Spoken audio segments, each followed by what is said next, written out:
everyone, welcome back to the next video. In this video I will show you how to do object detection using MediaPipe in native Android application. So let's get started. So first let me show you guys the output.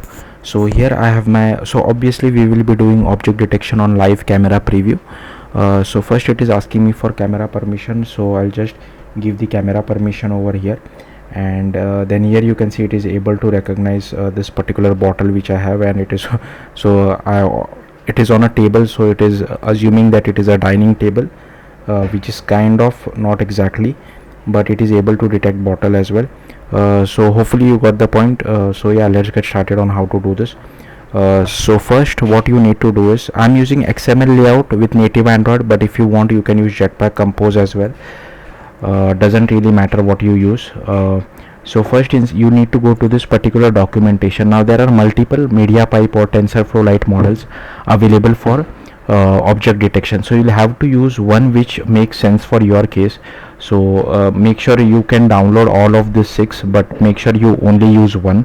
No point in using all of the 6. Sorry, there are 8 models, so you can download all of these 8 models and try each and every one of them. Like, you just need to change the model name, rest of the code will remain as it is. So once you have downloaded all of these 8 models, what you can do is you can just right click, new, you can go to folder, click on assets folder and just click on finish, and it will create this assets folder for you. Don't create this folder manually, and then you can just drag and drop all these files inside all these TensorFlow Lite models inside this assets folder. Like I said, we will be using only one models, but I have just added this just to try it out, and be careful with the naming. Then you need to go to Android manifest.xml, and here I have added this uses feature of Android hardware camera, then the camera permission as well as write external storage permission. Then you need to go to build.gradle.kts, and here you need to add a MediaPipe task vision dependency. Now Android Studio recommends us the wrong version, so it is telling me to change to 0.2023, which is wrong, which is not the latest. If you want to see the latest, you can just go to the MediaPipe GitHub repository, and here inside releases you can see the latest version. And then I have added this camera core, camera 2, camera lifecycle as well as camera view. Once you add all of this dependency, you can just click on the sync now button and it will download all the Android dependencies for you. Then you need to create this overlay view first. So these are all the imports for the overlay view. So we are extending from view, and here we have defined some variables like results, box paint, text background, text paint scale factor, output width, output height and all that. Then here we initialize our paint. This is for clearing any results if you want to. Here we are setting the running mode, so like is it a video, a live stream, or just a static image. In our case it is live stream. Then inside initialize paint, we are just setting the color, style and text size for our text background paint as well as text paint, and color, stroke, width and style for our box paint. Then inside the draw, once we get the results, we just draw a rectangle. Then here is our matrix for which we do post translate, then we post rotate it as well, and if output rotate equal to now 90, or if it is equal to 270, then we just do matrix dot post translate, and then we do matrix dot map rect, and then we just loop over all of this. We get the top, bottom, left and right, and here we just get the draw rect, and with the help of canvas we are drawing that particular rect. And here we are also displaying the what object it is been recognized, so that's what we are displaying over here. So we are doing the same thing over here as well. As you can see, we are drawing the text over here, and this is for setting the results. So once we get the rotated width, height, the scale, we calculate the scale factor and we invalidate it. And the bounding rex text padding, I have kept it as 8, but you can change it to whatever you feel like. Then we need to create another Kotlin file called object detector helper. Again, these are all the imports for it. Here we have this class of object detector helper.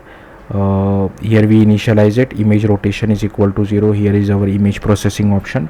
Then inside init we just call setup object detector. Here we clear our object detector as well. Then inside setup object detector we just do base options dot builder. Then we get hold of our current delegate, and we set the delegate like CPU or GPU. Then here you need to pass the correct model name which you are using. Here you can see the models which I have downloaded, they are more or less the same in terms of naming, but their performance differs.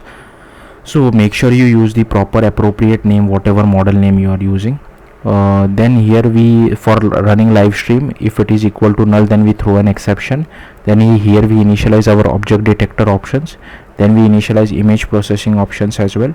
And here if running mode is image or video, then we set the running mode accordingly. And here same for live stream as well, but for live stream we add the result as well as error listener.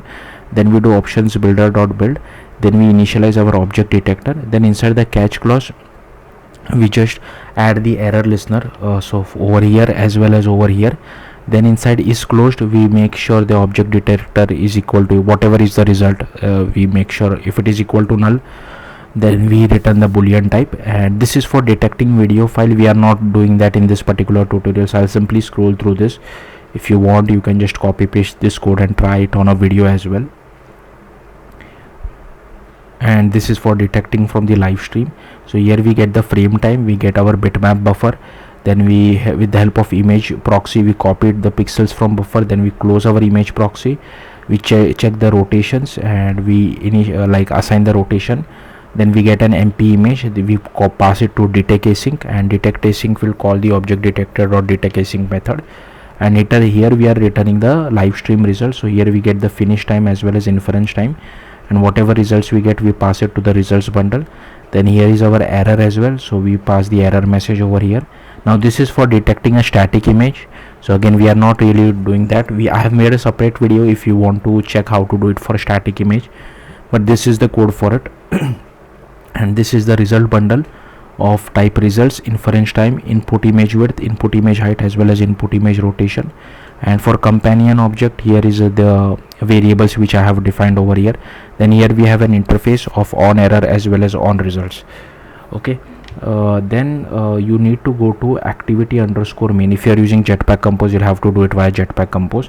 So here we have this preview view defined. So basically this is the camera preview, and here is our overlay view. Now here you will have to replace it with your own project name. So the overlay view was the Kotlin file which we created.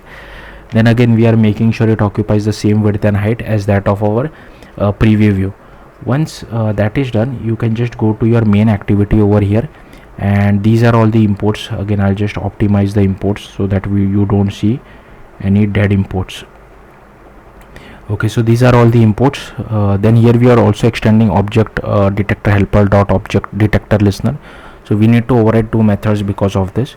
Then here we have this object detector helper. Here we set the delegate as CPU. Here is the threshold, then the max results as well as model. Then here is our preview, here is our image analyzer, then our camera as well as camera provider. Then here is our background executor. Then here we get our viewfinder as well as overlay view. Then this code is used for getting the multiple permissions. So in case if permission is denied, we just display a toast message, else we call setup camera. Then here we have method for requesting permission. Here we have a method just to check whether all permissions was granted or not. Then here we have one variable for camera as well as camera permission, and if Android version less than equal to p, we also get the write external storage permission. Then inside on create, we initialize our viewfinder as well as our overlay. Then we initialize our background executor. Then we do background executor dot execute, initialize our object detector helper as well. And here you can see a running mode, I'm passing it as live stream, and this is the model. So in case if you want, so I'm using this model efficient net v0. Okay, then here we just check if camera permissions are granted, then call setup camera, else we call request permission. And here we set the running mode for our overlay as well. Then inside on resume, if object detector is closed, then we set up it again. And inside on pause, if it is object detector is initialized, we clear the object detector. Inside on destroy, shut down our background executor as well as call await termination. Then inside setup camera, we get hold of our camera provider feature, we add a listener to it, we get our camera provider, we call bind camera use cases. Then here we initialize our aspect ratio strategy. Here is our resolution selector as well. Then we get hold of our camera provider. Then we do camera selector dot builder, require lens facing, and here we get the lens facing back. Then we initialize our preview view. Then we initialize our image analyzer as well. Okay, so I'll just simply scroll down. Then we unbind our camera provider, and here you can see inside image analyzer we just do this detect live stream frame as well.